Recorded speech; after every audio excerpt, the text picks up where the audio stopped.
Hello everyone, myself Dr. Isha Mehra from ABES Engineering College, and I'm going to talk about optical fiber losses today and its types. It's very important for any of the competitive exam like GATE and many others. So the outline of this optical fiber losses will cover what is this loss, how we can define it, how we can numerically and in the form of formula we can write it, then types of losses, then dispersion is again a very important kind of loss and why is it is happening. So that I'm going to explain and the problems and solutions related to it. So coming to the losses in optical fiber, first we'll talk about the attenuation. So if normally we'll say that what is attenuation, it means it is a kind of hindrance.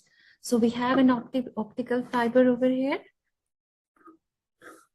We can draw the optical fiber here like this. We have the core part and we have the cladding part.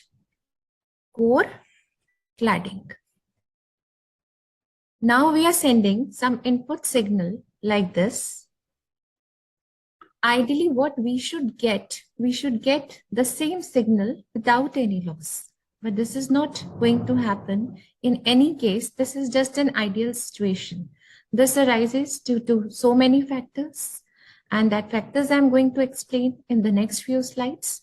So whenever we have the input signal and there is a difference in the output signal, there is a distortion in the output signal, we are not going to get the same signal as the input one. So this is what we call as attenuation. We can define it as it is the measure of loss of light energy as the light travels from one end of the optical fiber to the other end of the optical fiber. We can also call it as the signal loss or the fiber loss. Regarding formula, we can write this as minus 10 upon L log base 10 power output upon power input with the units decibel per kilometer. So what is this alpha? This is basically the attenuation factor, the hindrance factor, the loss factor. What is this L? This L is the length of that fiber, length of the optical fiber. PO is your power output. PI is your power input. So there is a difference. Power output and power input, they are not same. If we talk about any special case, in that case, if we'll say, if PO is equals to PI, we can directly from the formula say that your alpha will be 0, means there will be no attenuation factor. There will be no loss, but this is just an ideal case. Ideally, it can happen, otherwise it's not possible due to so many factors. The unit of this attenuation factor, already I have told it's decibel per kilometer. Coming to the next slide. Now this attenuation, this hindrance, this loss can be of several types. It depends on several factors. One of the factors is the absorption, which we call as absorption loss. Then scattering loss, bending loss, and dispersion is again another kind of loss which is happening due to few other reasons. Coming to the absorption loss. Now, what is absorption and why it is happening?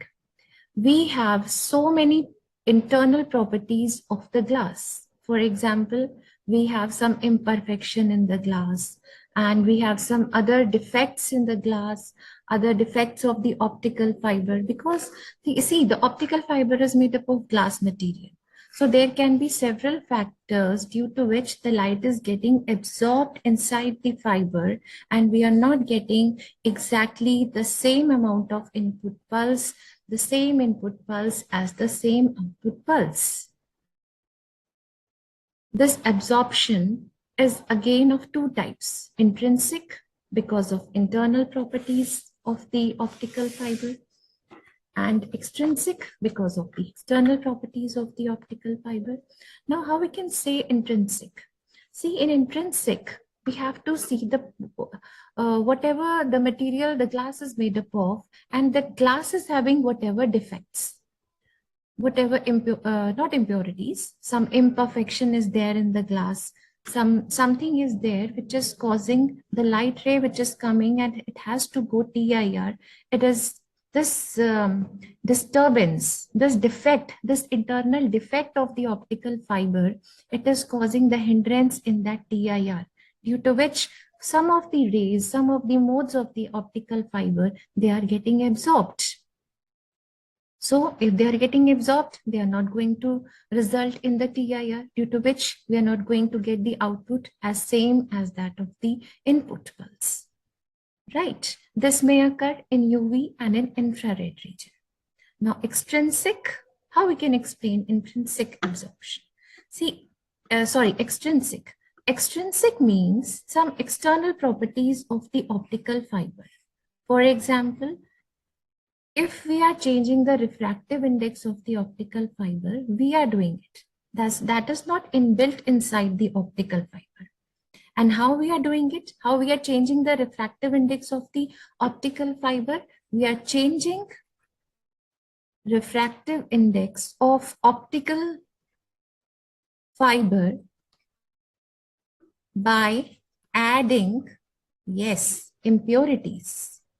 This means whatever impurities we are adding, that is not the internal property of that material. That is the external property of that material, right? So again, if we are adding some impurity, then definitely the impurity will be now an hindrance to the input signal. That impurity, it can be the hindrance and it can change the path of the light ray. Again, there will be no internal reflection of few of the light rays because of the hindrance of this impurity. Definitely, the input signal will be not same and the output signal will be slightly distorted.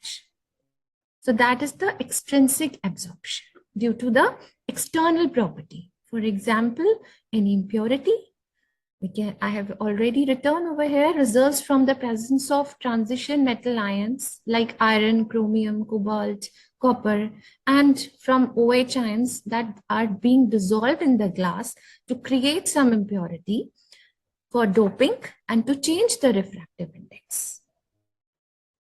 Again, scattering loss. Now, what is the scattering? Definitely, I have written over here, it's due to imperfection of the optical fiber. This imperfection may be due to this bubbles, some impurities, again, some external or some internal properties of the optical fiber. So what is going to happen in the scattering loss? Again, I'm going to draw the core and the cladding. So in the core part, if there will be some defect, because see, no optical fiber is made up of 100% of glass, and definitely we have to add impurities for the change in the refractive index. So any of the impurity added or any of the imperfection of the optical fiber inside the core, the light ray will come. It may happen that it is going to, this imperfection is going to hinder the optical light path. Ideally, it should be TIR. But in few of the optical signals, it may happen that this light ray, because of this imperfection, it is going to collide with this imperfection and it will going to reflect outside. And we are not going to get the proper output pulse because of this scattering loss. There is very important point for your GATE exam that several times it may ask, or it is asked also, that Rayleigh scattering is proportional to which factor of the wavelength? So it is proportional to, it is inversely proportional to, this loss is inversely proportional to 1 upon lambda to the power 4. It is directly proportional to 1 upon lambda to the power 4, or we can say it is inversely proportional to the lambda raised to the power 4. So this statement is very important, and this statement is called as Rayleigh scattering loss. Such loss is inversely proportional to quadratic wavelength. Coming to the bending loss. Now see, the bending can be of any type. So it may be explained over here. Whenever the optical fiber is used, it is used not only for small distances, it is used for very long distances. So sometimes it may happen, and it happens also, that optical fiber, it requires bending. We have to use the optical fiber for very long distance. So it's not possible that we have to use it completely straight. The direction may change, the modes may change, right? So the laws which exist when an optical fiber undergoes bending, there is a bending in the optical fiber, then that loss is called as your bending loss. Now it is further of two types. One is macroscopic bending. Macroscopic means at a bigger level. And the other one is the microscopic bending, which is at a smaller level. So we can understand this macroscopic bending through a diagram. Suppose this optical fiber is bent. I am just drawing the core part and it is bended. The light ray is going and it is easily following TIR, but at some point due to this bending, it may happen that light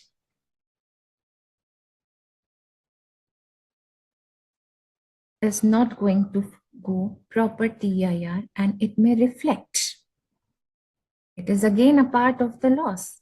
So whatever signals we are sending here in this optical fiber, due to this bending part, is bending की वजह से, due to this bending part, it may happen that the light is not going to follow, the input signal is not going to follow TIR. And when it will happen, there is a condition. See, there is a radius of curvature of this optical fiber. This is a radius of curvature of this optical fiber. We can say it R.